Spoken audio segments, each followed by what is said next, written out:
भारत में कैश ले जाने के क्या नियम हैं?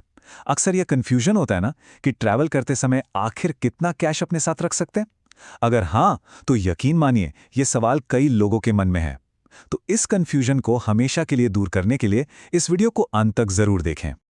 हम सब ने कभी ना कभी एयरपोर्ट पर या सड़क पर चेकिंग के दौरान कैश पकड़े जाने की खबरें सुनी हैं, और ये खबरें हमें थोड़ा डरा भी देती हैं। मन में सवाल आता है, आखिर सही लिमिट है क्या? कहीं अनजाने में हम कोई कानून तो नहीं तोड़ रहे? चलिए आज इन सारे सवालों के जवाब जानते हैं। तो आज हम क्या क्या जानने वाले हैं? सबसे पहले कैश ले जाने की आम उलझन को समझेंगे। फिर उस जादुई नंबर यानी 2 लाख रुपए के नियम को जानेंगे। घर पर कैश रखने और लेन देन की क्या सीमा है ये भी देखेंगे। बिजनेस और चुनाव के दौरान क्या खास नियम है वो भी समझेंगे। और हाँ, ये नियम आखिर हैं ही क्यों ये भी पता करेंगे। और अंत में सारी काम की बातें एक साथ। तो चलिए शुरू करते हैं। तो हमारा पहला पड़ाव है कैश ले जाने की ये उलझन। देखिए, चिंता करने जैसी कोई बात नहीं है। इन नियमों को समझना कोई रॉकेट साइंस नहीं है। असल में एक बहुत ही साफ सुथरा कानूनी ढांचा मौजूद है, और आज हम इसे आपके लिए एकदम आसान भाषा में समझा देंगे। चलिए अब आते हैं उस सबसे जरूरी जानकारी पर जो शायद आपकी सारी टेंशन खत्म कर देगी, और वो है 2 लाख रुपए का नियम। तो वो मैजिक नंबर क्या है? वो है 2 लाख रुपए। जी हाँ, 2 लाख रुपए। ये वो सबसे बड़ी रकम है जिसे एक अडल्ट मतलब एक वयस्क व्यक्ति अपनी पर्सनल यात्रा के लिए कानूनी तौर पर अपने साथ रख सकता है। और यहाँ एक बहुत ही जरूरी बात समझने वाली है। ये जो लिमिट है ना, ये हर वयस्क व्यक्ति पर लागू होती है। इसका मतलब ये हुआ कि अगर एक परिवार में 4 वयस्क लोग एक साथ ट्रैवल कर रहे हैं तो वो सब मिलकर 8 लाख रुपए तक ले जा सकते हैं। बस शर्त यह है कि किसी एक के पास 2 लाख से ज्यादा ना हो। लेकिन हाँ, कुछ शर्तें भी हैं। आपके पास उस कैश को रखने का एक वैलिड रीजन, एक जायज कारण होना चाहिए।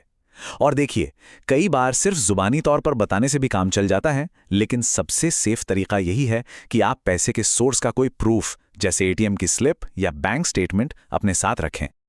तो अब सवाल उठता है कि ये वैध कारण आखिर हैं क्या? सोचिए, आप किसी के मेडिकल इलाज के लिए पैसे ले जा रहे हैं, या बच्चे की कॉलेज की फीस जमा करनी है, या फिर किसी प्रॉपर्टी के लिए एडवांस पेमेंट देना है। ये कुछ ऐसे ठोस कारण हैं जिन्हें अधिकारी आमतौर पर सही मान लेते हैं।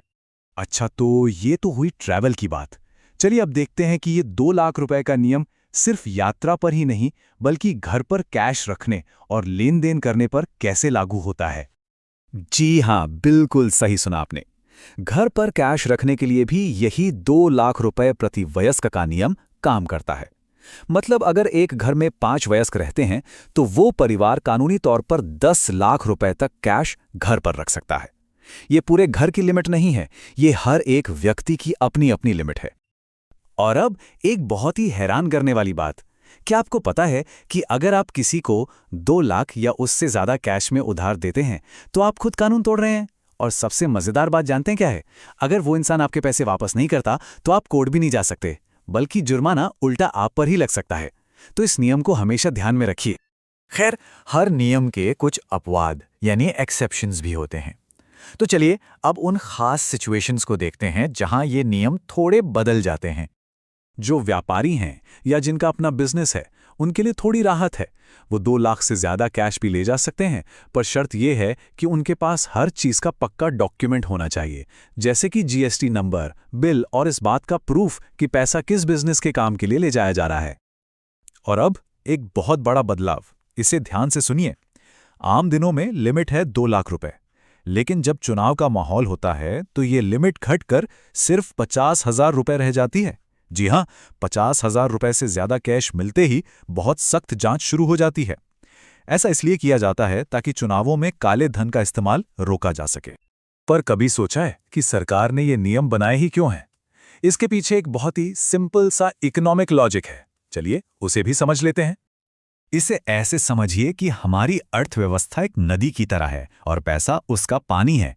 अब सोचिए, अगर हर कोई बाल्टियों में पानी भरकर घर ले जाए तो नदी तो सूख जाएगी ना। ठीक उसी तरह अगर लोग बहुत सारा कैश घरों में जमा कर लेंगे तो वो पैसा बाजार के फ्लो से बाहर हो जाएगा। ये नियम बस यही पक्का करते हैं कि पैसा यानी नदी का पानी हमेशा बहता रहे और अर्थव्यवस्था चलती रहे। तो चलिए अब तक जो भी हमने जाना उसे फटाफट एक नज़र में डिवाइस कर लेते हैं। तो एक क्विक रिकैप। पर्सनल ट्रैवल हो या घर पर कैश रखना, हर वयस्क के लिए लिमिट है 2 लाख रुपए। कोई भी कैश का लेन देन या उधार 2 लाख रुपए से कम ही होना चाहिए। और चुनाव के दौरान 50,000 रुपए से ऊपर की कोई भी रकम आपको सख्त जांच के दायरे में ला सकती है। तो अंत में आपके लिए एक सवाल छोड़ जाता हूं।